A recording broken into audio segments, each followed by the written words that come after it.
Hi hello welcome to current TV news. TVK Vijay మనందరికీ తెలుసు, సినీ నటుడిగా మొదలైన తన ప్రస్థానం ఇప్పుడు రాజకీయ నాయకుడిగా మారింది. రాజకీయాల్లో అంత ఈజీ కాదు అనేటువంటి అంశం ఆయనకు ఇప్పుడు బోధపడుతున్నట్టుగా కనిపిస్తూ ఉంది. ముప్పేట ఒకటి పర్సనల్ విషయాలు, ఇంకొకటి ప్రొఫెషనల్ విషయాలు, సినిమాలు ఆగిపోవటం, ఇంకొక పక్క రాజకీయంగా కూడా ఆయన మీద సిబిఐ నోటీసులు కూడా ఇవ్వటం జరిగింది. ఏం జరుగుతుంది, ఓవరాల్గా తన పరిస్థితి ఏంటి, ఇవి తెలుసుకునే ప్రయత్నం చేద్దాం అన్న. పర్సనల్గా తీసుకుందామా, లేదంటే రాజకీయ పరంగా, లేదంటే సినిమాల పరంగా, ఎటు చూసినా కూడా వివాదాల్లోనే ఉన్నాయి. అంటే ఈ విషయాన్ని మనం ఎక్కువగా టచ్ చేయలేదు, స్టార్టింగ్ లో కూడా ఎక్కువగా టచ్ చేయలే, మనం చేయాల్సిన స్థాయిలో చేయలేదు. ఎందుకంటే అది వాళ్ళిద్దరి మధ్య భార్య భర్త విషయం, పర్సనల్ కాబట్టి మనం ఎక్కువ టచ్ చేయలేదు. కానీ ఇప్పుడు దాన్ని ఎక్కువగా టచ్ చేయవలసిన పరిస్థితులు వస్తున్నాయి కొన్ని విషయాలు తెలిసిన తర్వాత. సరే, మనం మాట్లాడుకుందాం. అంతకంటే ముందు ఛానల్ని దయచేసి సబ్స్క్రైబ్ చేయండి. జాయిన్ బటన్ ఉంటుంది, ఆ జాయిన్ బటన్ నొక్కండి. ఛానల్ కి ఒక లాయల్ మెంబర్ గా జాయిన్ అయ్యి ఛానల్ కి సపోర్ట్ చేయాలి. విలువైన కమెంట్స్ కూడా తెలియజేయండి, ఎలాంటి వీడియోస్ చేస్తే బాగుంటది, అలాగే మీ అభిప్రాయాన్ని కూడా ఎప్పటికప్పుడు చెప్పండి. ముఖ్యంగా కిరణ్ టీవీ న్యూస్ ద్వారా మీరెవరైనా ప్రేక్షకులు, కిరణ్ టీవీ న్యూస్ ని ఇష్టపడే ప్రేక్షకులు ఉంటే, మీ ప్రోడక్ట్లు ఏమన్నా ఉంటే అడ్వర్టైజ్మెంట్స్ కూడా కిరణ్ టీవీకి ఇవ్వండి. అది మీ ప్రోడక్ట్ కి ఉపయోగపడుతుంది, అలాగే కిరణ్ టీవీకి కూడాను అది ఆర్థికంగా చేతునిచ్చినట్టు అవుతుంది. కింద కాంటాక్ట్ నెంబర్ ఉంటుంది, మీరు కాంటాక్ట్ అవ్వచ్చు. రైట్. సరే హరీష్, ఇప్పుడు మనం మాట్లాడుకుంటుంది విజయ్ది ఇవాళ చాలా ఆశ్చర్యకరమైన విషయాలు తెలుస్తా ఉన్నాయి. 25 ఏళ్ళు అయింది ఆయనకి పెళ్ళై, పిల్లలు కూడా చాలా పెద్దవాళ్ళు ఉన్నారు. ఇవాళ సంజయ్ జేసన్ అనుకుంటా, డైరెక్టర్ గా కూడా అతను ఆ పిల్లాడు అరంగేట్రం చేస్తున్నాడు. ఆ అమ్మాయి విజయ్ భార్య సంగీత ఒక ఫ్యాన్ గా వచ్చి విజయ్ ని కలిసింది అప్పుడెప్పట్లోనూ. అయితే 1998 ఆ ప్రాంతాల్లో. వాళ్ళ నాన్న పెద్ద ఇండస్ట్రియలిస్టు. సో శ్రీలంక తమిళియన్స్ వాళ్ళు శ్రీలంక నుంచి వలస వెళ్ళి అమెరికాలో ఉంటున్నారు. సో అక్కడి నుంచి ఆయన పెద్ద వ్యాపార కుటుంబం అది. ఆ తర్వాత ఒకనొక సందర్భంలో కలిస్తే విజయ్ అనే వాళ్ళు అభిమాని కదా, ఇక మాట కలిసింది, పెళ్లి చేసుకున్నారు. పెళ్లి చేసుకున్న తర్వాత 25 ఏళ్ళు అయింది పెళ్ళి. వాళ్ళకి 22 ఏళ్లుగా అతనికి స్త్రీషతో సంబంధం ఉందనేది వార్తలు వస్తుంది. సో ఇవాళ మనం చర్చించుకోవటానికి ఇది కుటుంబ విషయం కదా, మనం పర్సనల్ విషయాల జోలికి వెళ్ళొద్దు అన్న దానికి మనం కట్టుబడి ఉన్నప్పటికీ కూడాను ఇవాళ చర్చించడానికి మూలం ఏంటంటే, 25 ఏళ్లుగా పెళ్ళైన ఇతను 22 ఏళ్లుగా వేరే మహిళతో ఒక ఇల్లీగల్ రిలేషన్ మెయింటైన్ చేస్తున్నాడు. ఆ త్రిష అనే మహిళ గిల్లీ అనే సినిమాతో 2004లో ఇతనితో పాటు గిల్లీ అనే సినిమాలో ఇతనితో పాటు చేసింది. ఆ తర్వాత అప్పటి నుంచే వీళ్ళిద్దరి మధ్య రిలేషన్ స్టార్ట్ అయింది. మధ్యలో 1-2 సార్లు బ్రేకప్ అయింది. బ్రేకప్ అయ్యి మళ్ళీ ఇప్పుడు తాజాగా మళ్ళీ ఈ మధ్య కాలంలో కొన్ని సినిమాలు చేశాడు కదా, ఆ సినిమాలు చేసినప్పుడు మరింత బలపడింది అని చెప్తా ఉన్నారు. త్రిష కూడా మామూలు చిన్న విషయం ఏం కాదు. త్రిష కాస్త ముదురు మనిషి, 2-3 ఎఫ్ఐఆర్లు, మళ్ళీ మధ్యలో ఇతనితోనే ఉంటూ మళ్ళీ 2-3 ఎఫ్ఐఆర్లు, మళ్ళీ మొత్తం మీద అయితే మళ్ళీ ఇతని దగ్గరకు వచ్చినట్టు కనపడతా ఉంది. సో మనం రాజకీయాల్లోకి వచ్చినప్పుడు ఖచ్చితంగా పూలు పడతాయి, రాళ్లు పడతాయి. సో ఇప్పుడు ఇతని మీద రాళ్లు పడుతున్నాయి. సో ఆ రాళ్ళని ఎదుర్కోవటానికి సిద్ధంగా ఉండాలి. నవ్విపోదురుగాక నాకేటి సిగ్గు అన్నట్టుగా సరి చేసుకోవలసిన విజయ్ సరి చేసుకోవటాన్ని పక్కన పెట్టి బాహాటంగా అమ్మాయిని తీసుకొచ్చి మళ్ళీ పెళ్ళిళ్ళకి వేడుకలకి ఇంకేం పీక్కుంటారో పీక్కోండి అన్నట్టుగా బిహేవ్ చేశాడు. సో డెఫినెట్ గా ఇదొక విషయమే. అంటే నువ్వు 22 ఏళ్లుగా సరే, నీకు అమ్మాయికి ఏదైనా పొసగలేదు, పొసగనప్పుడు నువ్వు ఇంకొక అమ్మాయికి కనెక్ట్ అయ్యావు.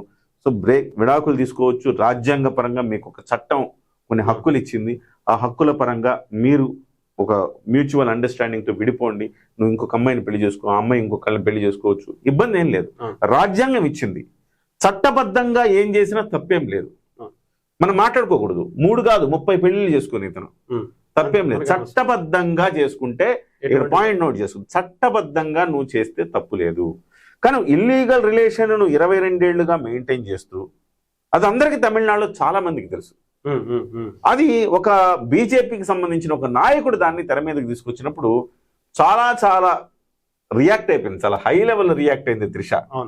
నేను పరువు నష్టం దావా వేస్తాను, అది ఇది అని చెప్పి పరువు నష్టం దావా వేస్తే గీస్తే వాళ్ళు ఆవిడయ్యాలి. పరువు నష్టం దావా 2 పిల్లల తండ్రి ఇతను. ఇద్దరు కూడా వాళ్ళు పెళ్లి చేసుకోవాల్సిన వయసుకు వచ్చారు. ఇతని వాళ్ళకి ఇల్లీగల్ రిలేషన్ మెయింటైన్ చేస్తా ఉన్నాడు. సో ఏం సంకేతం ఇస్తారు సమాజానికి, ఏం సంకేతం ఇస్తాడు ఇతను? టీవీకే పార్టీ పెట్టి ఏం చెయ్యాలనుకుంటున్నాడు, ఏం చెప్పాలనుకుంటున్నాడు. సో ఇతనే క్యారెక్టర్ లెస్ అని తేలిపోయిన తర్వాత ఏం చేస్తాడు?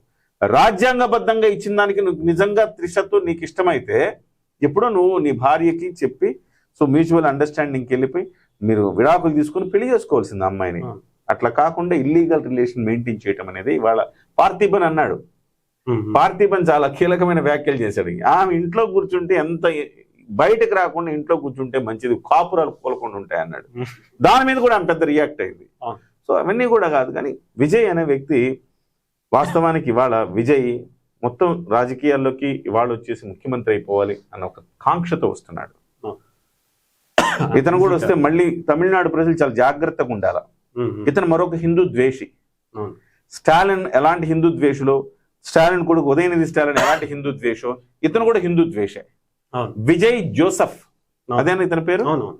సో ఇతను కూడా ఒక హిందూ ద్వేషి కాబట్టి తమిళ ప్రజలు దాదాపుగా దశాబ్దాలుగా హిందూ వ్యతిరేక శక్తుల నీడలో, వాళ్ళ హిందూ వ్యతిరేక శక్తుల అణచివేతకు గురవుతూ ఉన్నారు చాలా కాలంగా. సో మళ్ళీ ఇంకొక హిందూ ద్వేషి వచ్చాడు, హిందూ వ్యతిరేక వచ్చాడు. ఇతన్ని మరి తమిళనాడు ప్రజలు హక్కుని చేర్చుకుంటారా లేదా అనేది తెలియాల్సి ఉంది. మళ్ళీ స్టాంపేడ్ కేసు ఇతని మీద ఉంది, సిబిఐ మళ్ళీ ఇప్పుడు పిలుస్తా ఉంది. ఇంకోటి హరీష్, ఆ మాత్రం జ్ఞానం ఉండదా?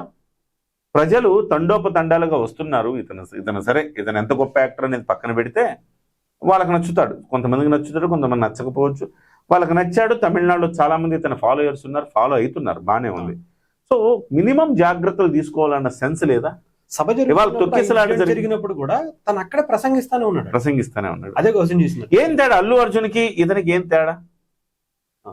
అల్లు అర్జున్ కంటే ఇతను ఇంకా పెద్ద కల్పరేట్, అంతేనా కాదా? బాధ్యతారహితంగా ఒక సభను పెట్టి అక్కడ తొక్కిసలాట కారణమై అనేక మంది ప్రాణాలు పోవటానికి కారణమైన విజయ్కి శిక్ష పడి తీరాల్సిందే ఖచ్చితంగా. సో ఇది ఒకసారి శిక్ష పడితే రెండోసారి రాజకీయ పార్టీలు జాగ్రత్తగా ఉంటాయి. ఇవాళ అల్లు అర్జున్కి ఒకరోజు జైల్లో కూర్చున్న తర్వాత ఏ సినిమా హీరో అయినా ఇవాళ పర్మిషన్ లేకుండా ర్యాలీలు చేస్తూ ముందుకెళ్తాడు. ఇట్లా పెట్టుకో, ఇలా ఇలా అనుకుంటూ వెళ్తాడా? వెళ్ళడు కదా. సో ఇతనికి శిక్ష పడితే రేపొద్దున ఏ రాజకీయ పార్టీ అయినా ఈ రకంగా స్టాంపేడ్ కారణమయ్యే సభలు నిర్వహించదు కదా. ఖచ్చితంగా తాట తీయాల్సిందే. ఓకే, జననాయకన్ ఏం చెప్పాడు, ఏంటి అది కక్ష సాధింపు, అవన్నీ నేను కూడా సమర్థించను. మీకు అక్కడ ఏమైనా కట్స్ ఉంటే ఆ కట్స్ తీసేసి అతను సినిమా రిలీజ్ చేసుకోండి. అనవసరమైన హైప్ ఇస్తున్నారు కదా. అయ్యో పాపం మా వాడి జననాయకన్ సినిమా రిలీజ్, అయ్యో పాపం, ఏంది అయ్యో పాపం? అది వదిలేస్తే పోయేది, అది ఏంటో తెలిసిపోయేది, హిట్ ఆఫ్ ల్యాప్ పోయేది. అది దానివల్ల పెద్ద జనాల్లో హిట్ అయినంత మాత్రాన ఎవ్వడు కూడా ఇవాళ రోజుల్లో రాజకీయాల్లోకి సినిమా యాక్టర్ వచ్చేసి సూపర్ డూపర్ హిట్లు 4 హిట్లు కొడితే ఆ హిట్ల మీద తీసుకెళ్లిపోయి సినిమాని ఆ జనాల్లోకి వెళ్ళిపోయి నేను రాజకీయ నాయకుడు అంటే గెలిపించే స్థితిలో లేరు. పవన్ కళ్యాణ్ మీద, పవన్ కళ్యాణ్ కంటే తోపులు కాదు ఎవరు. పవన్ కళ్యాణ్కి ఎంత ఫ్యాన్ ఫాలోయింగ్ ఉంది, కల్ట్ ఫ్యానిజం. ఈయన కూడా ఆయన ఫ్యానే, కల్ట్ ఫ్యానిజం ఉంది. అటువంటిప్పుడు పవన్ కళ్యాణ్ లాంటి వ్యక్తినే పక్కన పెట్టారు 2019లో. 10 ఏళ్ళు పట్టింది. ఇవాళ 10 ఏళ్ళు పట్టింది ఆయన నిరూపించుకోవాలంటే. ఆయన నిలబడ్డాడు కాబట్టి నిరూపించుకోవాలి. మరి ఇవాళ విజయ్ ఓడిపోతే ఉంటాడా రాజకీయాల్లో? ఇది కూడా జనం ఆలోచించాలి. సో ఏదేమైనా అనవసరమైన హైప్ ఇచ్చే పనులు ప్రభుత్వాలు కూడా చేయకూడదు. ఆ జననాయకాన్ని మాత్రం తప్పు ఆ రకంగా చేయటం. ఆ సినిమా రిలీజ్ చేస్తే పోయేది కదా. ఇవాళ సిబిఐ ఊరికే కావాలని అతన్ని మెలిపెట్టడానికి చేస్తే అది కూడా తప్పే.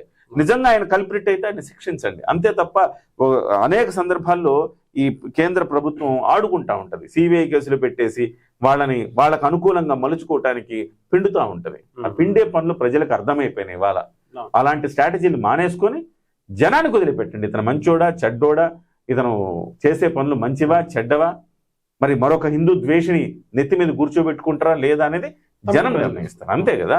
సో మీరు అతనికి హైప్ ఇచ్చి మీరు అతన్ని ఏదో నొక్కడానికి ప్రయత్నం చేసి అతన్ని మరింత హైప్ ఇవ్వడం అనేది ఒక సరైన రాజకీయ వ్యూహం అయితే కాదని చెప్పాలి.